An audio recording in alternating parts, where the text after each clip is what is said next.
I'm super excited to be here and talk a bit about our interest rate management module that we are building on the IC for Liquity's version 2 loans.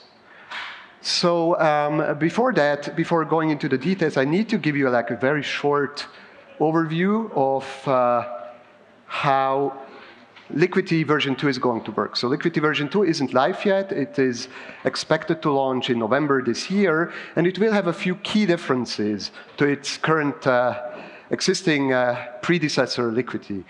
So in Liquity version 2, people can borrow and set their own interest rate. This is a unique feature which allows any borrower to set an interest rate at the beginning and also to adjust it later, whenever they want. So here in this example, we have the borrower setting his interest rate at 3.9%. And then what the system does basically in the background is it keeps all the borrower's positions in a sorted list, sorted by interest rate. This is a bit simplified because in reality we have multiple collateral, multiple LSDs and ETH, but here I'm just simplifying it by looking at ETH as the only collateral. The interest rate, of course, which is paid by the borrowers, is then funneled to something we call a stability pool, which allows basically any holder of our stablecoin. The stablecoin is going to be called BOLD, B-O-L-D. So any holder of BOLD can deposit it into the stability pool in order to earn a share of the interest rate, like the aggregate interest rate paid by the borrowers. So why is this important? So similarly to Liquity V1, we want to create a stablecoin that is really stable and protected against downward peg deviations. And that implies that we have a mechanism called redemption, allowing basically any holder of BOLD or BOLD to convert basically one BOLD for $1 worth of ETH, the collateral. Now the system basically then takes the collateral from the borrowers. And it goes through this whole list, sorted by interest rate, starting from the one with the lowest interest rate. So essentially what that means is that the redeemer basically repays the loan of the lowest interest rate borrower ahead of time, and in exchange for an equivalent amount of collateral, or ETH, that is taken out from this borrower's position. So we see here, after this example, the two lowest interest rate borrowers were now kind of closed. Somebody like Alice basically just repaid their loan and got out an equivalent amount of ETH. So the collateral and debt is equally reduced of the borrowers, which kind of implies no net loss. I mean, you lose a debt and you lose the same amount of your asset, but of course, that's not something you would expect. That's not what you want as a borrower. You want to remain exposed to ETH. So it's kind of an inconvenience, at least. And this whole thing is there. It's important to keep, you know, the peg of BOLD stable. Even though it's an inconvenience from the user's perspective, it's a big, important aspect from the whole monetary system's perspective. Because here you see kind of a picture which shows how when the BOLD price goes above peg, nobody would really want to redeem it because you would make a loss by redeeming it. So it means a lower redemption risk.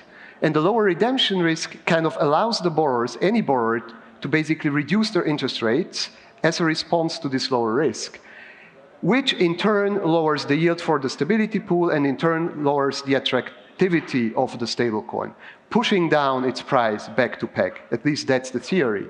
And also on the other side, when BOLD is below peg, people will now have this fear of getting hit by redemptions, so they are incentivized, encouraged to increase their interest rates, and thus the system can pay out a higher yield, making the stablecoin more attractive, and so on, pushing its price back up.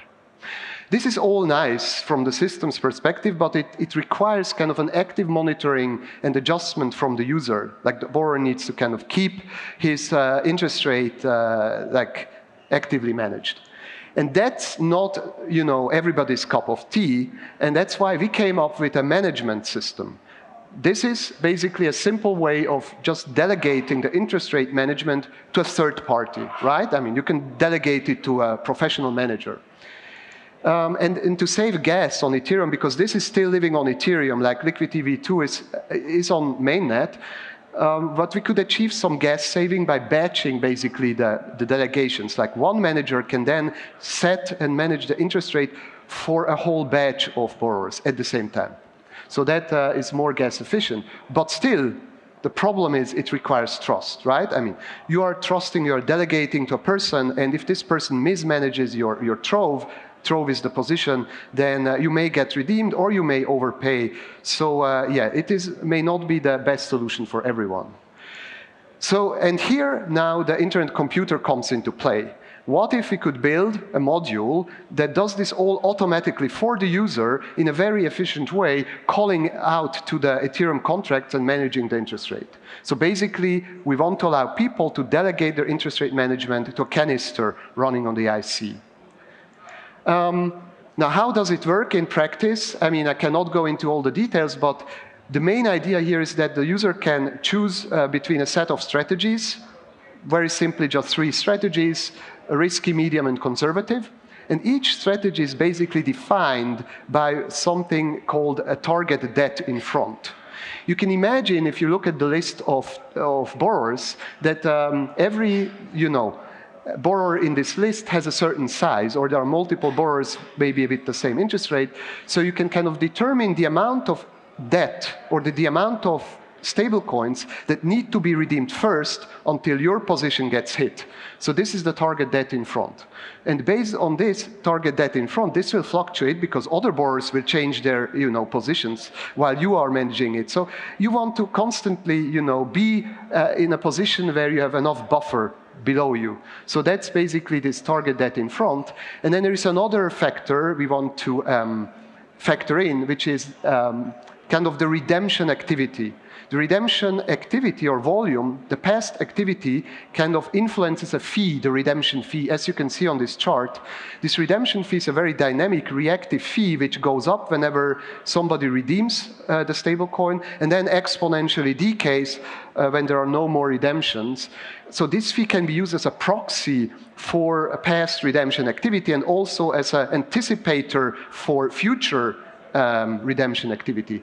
So now we can use this as a second data point to adjust the target debt in front to make it so that whenever there are many redemptions, you want to have a higher buffer than in those times, the quiet times when no redemptions happen.